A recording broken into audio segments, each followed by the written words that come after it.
Hey friends, so it is officially February 1st. We made it through January of 2026. Thank God. This month has been wild in so many ways. But here we're going to talk about things that I love. What do I love? I love books. So I'm going to do my January speed round book review, starting with the first book I finished. Most of these books I started at the end of 2025 and finished at the beginning of 2026, obviously January. But the first one I did was Hamnet by Maggie O'Farrell. Yes, this is the book the movie is based off of. No, I have not seen the movie, but that is because it didn't come to my theater. Very sad. I do want to see it, so when it hits streaming and or DVD, I'm going to definitely check it out because this book was so good. So this was the fictionalized story of how Shakespeare wrote Hamlet. Hamlet, they're the same name. Basically, Shakespeare, if you don't know, had 3 children, Susanna, Judith, and Hamnet. Judith and Hamnet are twins, and Hamnet died. Very sad. Very tragic. But Hamlet died. And so he wrote Hamlet to commemorate his son. So sad. It's so good. Maggie O'Farrell's made me cry. This book made me cry. But it was so good. Beautiful. Loved it. So, Hamnet. Very good. The next book I read was for my book club. If you don't know, I have a book club. It's me and my friend Avon, and we just got 2 new members. So super excited about that. If you're in Mobile or if you have Discord, hit me up. I can give you the link, then you can join us for book club. But we read People of the Book by Geraldine Brooks. This book was good but weird. The way I described it at book club was while I was reading it, I really enjoyed it, but the minute I put it down, it was hard for me to pick it back up. I don't know why specifically, but it was. It's a story about she is a ancient text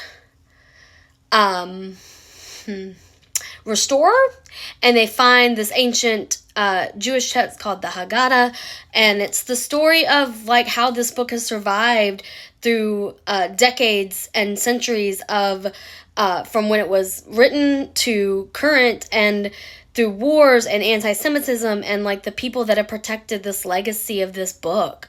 And it's kind of set in multiple timelines. So you've got like the restorer of the book, and then she finds, like, for example, she finds a butterfly wing, a piece of a butterfly wing. She finds water stains, wine stains, and then it kind of goes from there to how the thing that she finds got to the book. It's an interesting story, but I didn't like the ending. I didn't like the ending at all.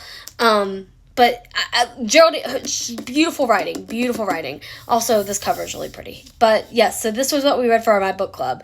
So yeah, this was, I think I gave it like 3 out of 5 stars. Like, it was good, but I probably won't reread it, so I'm probably not going to keep it. But there you go. People of the Book by Geraldine Brooks.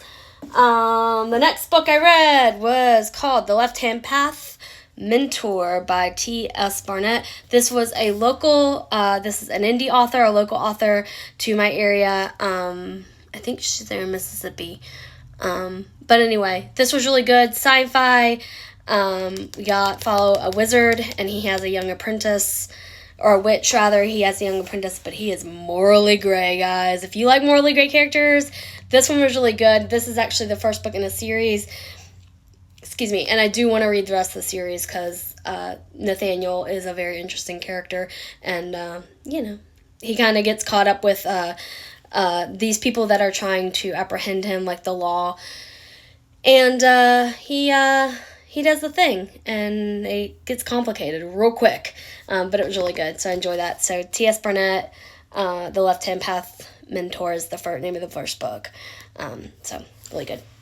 Then I read The Dogs of Babel by Carolyn Parkhurst.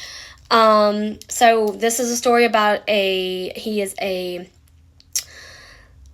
linguistic scientist, and his wife is found dead at the front, like in their backyard. Like, apparently she climbed up the apple tree that's in their backyard and jumped and or fell, and the only one that was in the house was their dog, Lorelai. And so he's trying to teach the dog how to speak so that he can figure out what happened to his wife. Trigger warnings for animal abuse. Big time. This was also a good book, but when it got to that point, because the abuse is kind of shown on page, so when it got to that point, it was really hard to read. But it was enjoyable for the most part. It's kind of sad. So trigger warnings, grief, suicide, and definitely animal abuse. Big time animal abuse. But it was really good. I enjoyed it. This is a library book, so I'm not keeping it. And I probably wouldn't, I don't know that I would read it again, but it was good. So there you go. And then finally, I finished this literally last night, at 11:45. Like, it was the last book I read of January, and this is called Greenwood, The Jest of Robin Hood for Performance. For those of you who don't know, the author/translator is John C. McLaughlin. For those of you who don't know, I'm a Robin Hood fanatic. I love him. I have a tattoo that I won't show you. It's on my ankle. It's not anything private. It's just on my ankle, and I'm sitting weird. But it's through poetry. So The Jest of Robin Hood is one of the oldest ballads that we have of Robin Hood, and he translated it into verse, which it wasn't verse anyway, it was a ballad. But the style is so the poetic style is ABAB, if you know what that means. I'll give you a little example. Hang on. Let me find a good. Attend me now, you listeners all, that be of freeborn blood. I'll tell you of a yeoman true, his name was Robin Hood. Robin was an outlaw proud, while on the earth he stood. No other like him could be found, so courteous and so good. So, A-B.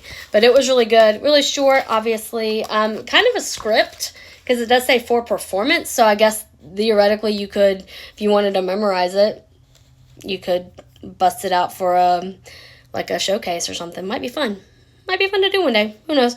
But that was it. And I got this in conjunction with another Robin Hood book that I'm currently reading. It's the Howard Pyle, The Merry Adventures of Robin Hood.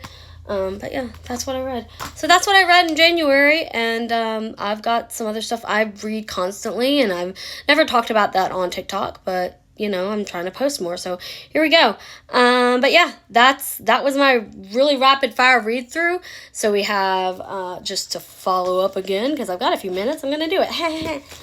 So we've got Hamnet by Maggie O'Farrell. Loved keeping. People of the Book by Geraldine Brooks. Pretty interesting. Not going to keep it. Mentor, The Left-Hand Path, Book 1 by T.S. Barnett. Loved it. Keeping it. Probably going to try to read the rest of the series, or, at least the next one. Dogs of Babel, library book. Good book. Not keeping it. Obviously, it's not mine, so I'm not keeping it. I'm going to return it. And then Greenwood, The Jest of Robin Hood. And I'm keeping it not only because it was fun, but also because I love Robin Hood, and it's mine. I'm keeping it. So there you go. So that's all from me, and I hope you guys happy reading, and let's keep doing it. Yay. Happy New Year. Happy reading. I'm all booked up. I have a blog, by the way. Oh, wow, I have a blog, by the way, if you want to check it out. It's basically this, but, it's called All Booked Up. It's on YouTube and Facebook if you want to come check that out. But yeah, so until next time, I'm Lisa, and I'm all booked up. Bye, guys.